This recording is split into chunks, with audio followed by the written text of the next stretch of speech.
Scooch on. Scooch on in here. What's up, beautiful? Welcome back to my channel. If you're new here, my name's Kat. This is my channel, and today I decided to do an August reading wrap-up. I've never done one of these before, but I am an avid reader. I read, in a good month, for me, 10 plus books. So I think this is 12, 2, 4, 5, 6, 7, 8, 9, 10, 11, 12 books for the month of August.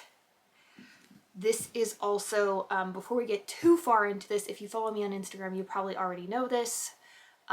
This is a safe space for women and LGBTQIA+. We definitely support trans rights here. We do not support what is currently happening in America. I will just say that, and part of the reason I say that at the beginning of this, because somebody's going to say, why are you getting so political? Books are inherently political, especially when you burn them or you ban them. So I'm just going to throw that out there right at the beginning. So if you believe in women's rights and trans rights and gay rights, and you believe in caring for your neighbor, please be sure to subscribe, become part of my warrior crew, and without further ado, let's get into the books. This is the second time I filmed this because the first time I filmed it, it was kind of a disaster. So I have sorted these books into categories, and the first category is cowboy romance. Okay, I've read a lot of cowboy romance. Somehow this has ended up in my area of interest, so we have two of them. The first one is Training the Heart by Paisley Hope. This is book 2 or 3. I'm not sure off the top of my head because I read them out of order. In the Silver Pines series. The series is really cute. If you like Elsie Silver books, this, and I have all of her books right up there. You can't see them, but like the Flawless, Heartless, Powerless. One of her new books comes out next week, actually. I'm very excited. I am filming this on September 2nd. But if you like cowboy romance, I think this is good. Is it Elsie Silver good? No, but it is good. The series follows one family, and each family member essentially gets a book. So this is Wade's story. He is one of the brothers, and they are trying to get a horse to the Kentucky Derby. And that's where Ivy comes in. She's a horse trainer. So this was really cute.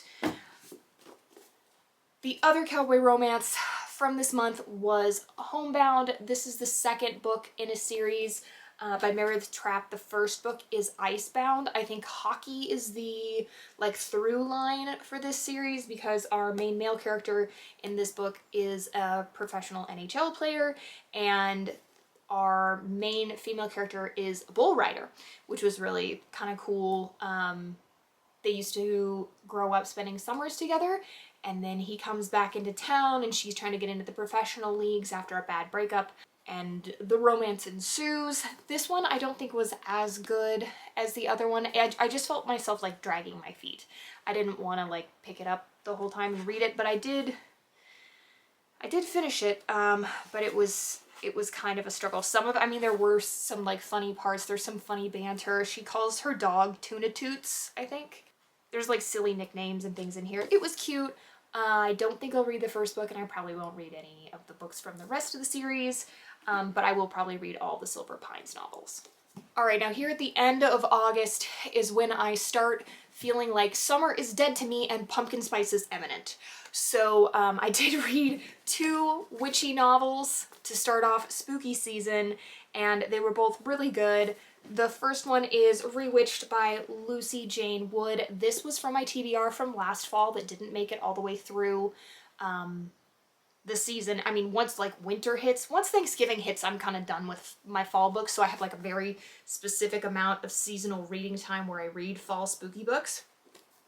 And this one just didn't make it into last year's grouping. But I did enjoy it. This is about, I want to get this correct, Belladonna Blackthorn. So basically you are a witch, you get your powers at 15, and then you have 15 years essentially to use them to your best ability before you go in front of the council and they look at all of your memories of your magic usage and they decide if you've been a good witch and you get to keep your magic. It's kind of the abbreviated version. So her review doesn't go as planned and the story continues when they give her a second shot at trying to keep her magic. So there's a little subplot of romance, there's a mystery element to it. It was really cute. I really enjoyed it. There is a second book in the series coming out this spooky season and I will definitely be picking it up. I think it's like Uncharted or something like that, but the cover is just, even if I didn't like it, I'd probably keep it just to display it at Halloween time.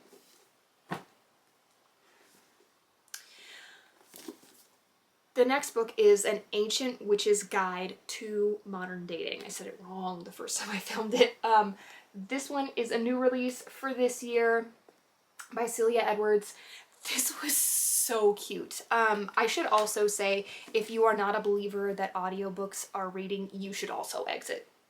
I do a lot of audiobooks. A majority of this stuff is audiobooks, especially when I get to the fantasy. I listen to my books while I'm reading, especially for world building. It really helps me sort out the details. Also with fantasy books, when we get to that, like knowing how to pronounce things, I need the audiobook. But this is about Thorn Scarheart, and she is an ancient times witch, and she accidentally time travels herself into the modern world on accident while she's trying to brew the true love potion that her mother could never complete in her lifetime.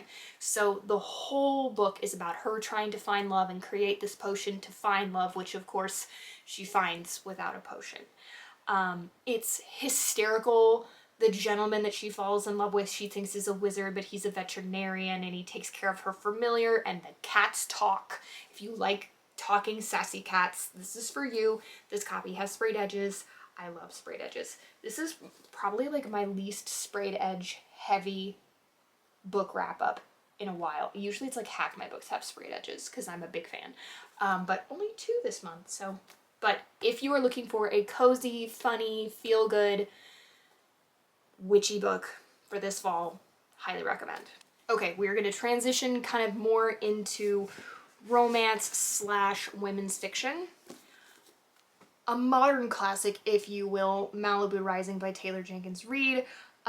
This one is essentially about rich people problems. It has dual timelines, but it's the story of this family that culminates in all of the family stories coming together, which is what culminate means, at this big party. It was good. It was really good. This one's been on my TBR for a while. I've had this book in my stash for maybe 2 or 3 years. I really enjoyed it. I usually enjoy books by Taylor Jenkins Reid. I think I have, yeah, right here I have Carrie Soto is Back, which I have not read, but she cameos in this book. So it was cool to hear about her story before I've read her story, knowing that her story was partially written before this book was even like announced. So, okay, a book that I didn't read, I ended up DNFing, Mistakes We Never Made by Hannah Brown. Hannah Brown from The Bachelor and The Bachelorette and Bachelor Nation, if you will. Our 2 main characters are going to a wedding and the bride runs away and they have a history together and they go to track down the bride, and it was just boring. Picked this up from a free little library when I was dropping off some other books, and I'm glad I didn't pay any money for it.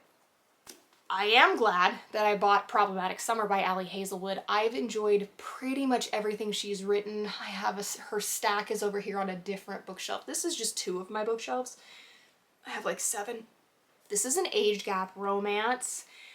She always manages to throw STEM in there, but it was really, really interesting. Our main characters try to stay away from each other, but they are thrown back together on this little Italian island when our main female character's brother gets married, and the love interest is his older best friend. So, if you like spicy, if you like Ali Hazelwood, definitely pick this up. Catherine Center, Happiness is for Beginners. You can watch the Netflix movie if you would like, or you can read the book. Probably my least favorite Catherine Center story. woman is trying to find herself, so she goes on a hike with no hiking experience. It's funny, it's heartwarming, but for me it was just kind of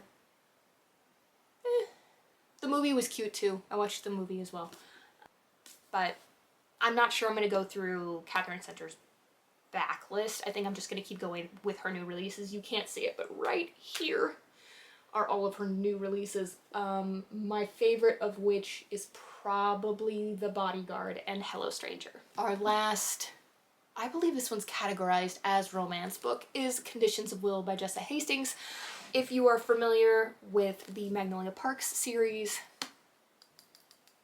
Jessa Hastings is the author of that. It is written in a very specific style. Some people either love her style or they hate it. I love it. Magnolia Parks is probably like a 4.5 star series for me, but this book was a 5-star. Our main character's father passes away. She lives in London, so she has to go home to South Carolina for the funeral and for the reading of the will, which is where we get the conditions of the will. She is a psychology major at Cambridge, and the way she thinks about things is so fascinating. I have no idea how Jessa Hastings researched all of this stuff to figure it out, but she had to have done a lot of legwork to really like get into this character's brain, because her primary focus is reading body language. It's just wild. She'll be analyzing every person's tiny minute moments and movements and eye twitches, and the way their mouth might slightly tick up to the left is an A1, and that indicates blah blah blah blah. It's fascinating, and it's made me like rethink all of my own body language, which is really crazy. This touches into the Magnolia Parks universe. I would say this is technically part of the universe in my opinion, because she dates someone that is in their universe as like an offshoot character. I loved it. I'm sad there's not going to be another book at this time. There hasn't been one announced. Her new release is for this year is going to be like a completely different story based in 1995, I think. So I don't know 100% if it's related to Magnolia Parks in any way, but it is not related in the same timeline that I'm aware of. So, but if you liked Magnolia Parks, I think you'll really enjoy this. So let's get into the 3 fantasy books. So these were audios, and my camera is gonna die. Hold please. Of course my camera would die right at the end. But these behemoths are books 4 and 5 of the Zodiac Academy series. If you have not heard of the Zodiac Academy series, it's either really good for you or really bad for you. One of these is almost 700 pages and the other is 650, 100% audio. And by that I mean I listened and read at the same time, because these are just monsters. There's a lot of point of view switching in here, but the basis is that these 2 twins, Tori and Darcy Vega, are from a magical world, but they don't know it until one day Professor Orion shows up and says, hey, you gotta come back and claim your throne, but first you have to go through Zodiac Academy, master your powers, and then you can officially lay claim to your throne. But hey, by the way, there's these 4 really big jerks that are at the academy, and they're gonna try to do everything in their power to stop you from becoming Solaria's heirs. So there is bully romance. The first 2 books are kind of hard to get through if you're uncomfortable with bully romance. I hate bully romance, but the plot line for the rest of the story is so good that I just kind of like glazed over it. If you're looking for like lyrical, hard-hitting literature that will make you think about your existence and why we're here on Earth, don't read these. This is not that, okay? This is for those of us that would like to switch off from reality. If you like reality TV, the drama, okay? I don't know. This series is one of those, the girls that get it, and the girls that don't. For a minute, I was a girl that did not get it. Once I got into the 3rd and 4th books, it got really interesting, and then the 5th book really picked up. I am waiting for my library hold for the 6th book, and then you will probably see in my Christmas haul the last physical copy I have for the series is book 5, so I will probably ask for a bunch of the rest, well, maybe the rest of the books that are available this way. In hard copy, I am in the middle of reading some of the novellas that happen, like, there's a whole big reading order, and you're supposed to read things in specific spots, and I didn't know this. I was just reading the books I could get my hands on, didn't realize that the novellas are on Kindle Unlimited. So I'm now going back while I'm waiting for book 6 to become available to me on Libby and reading the novellas. I do, of course, have access to all of the books on Kindle Unlimited, but I really like listening and reading at the same time. So the last book in today's wrap-up is slightly controversial. Silver Leap by Dani Francis. This is another the girls that get it, and the girls that don't. I'm trying to think of what people compare this to. It's like Fourth Wing meets dystopia meets Hunger Games meets, I don't know.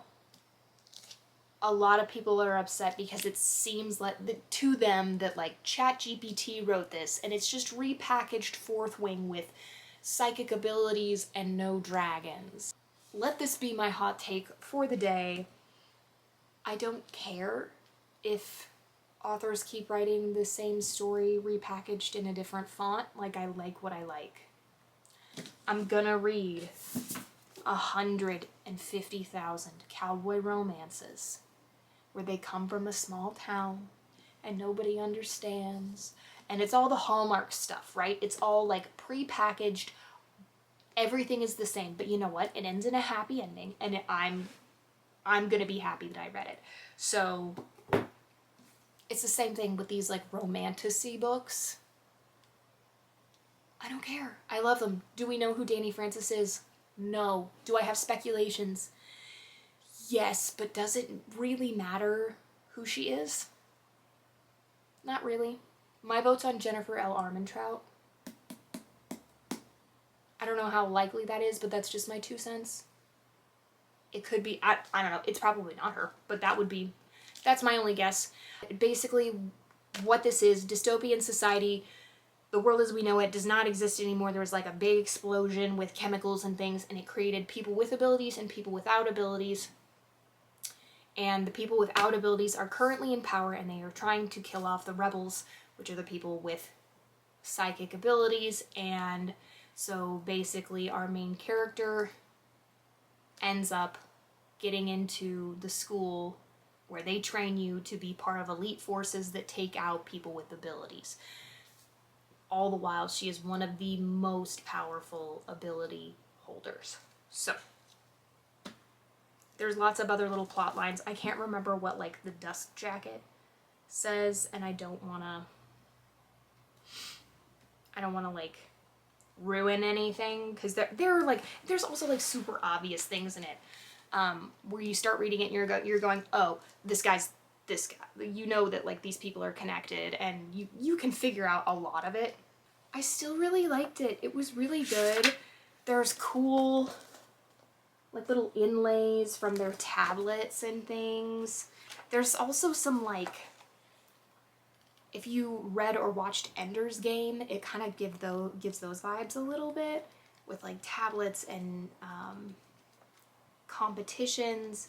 And when I filmed this the first time, I was trying to think of the name of this movie that I still cannot remember.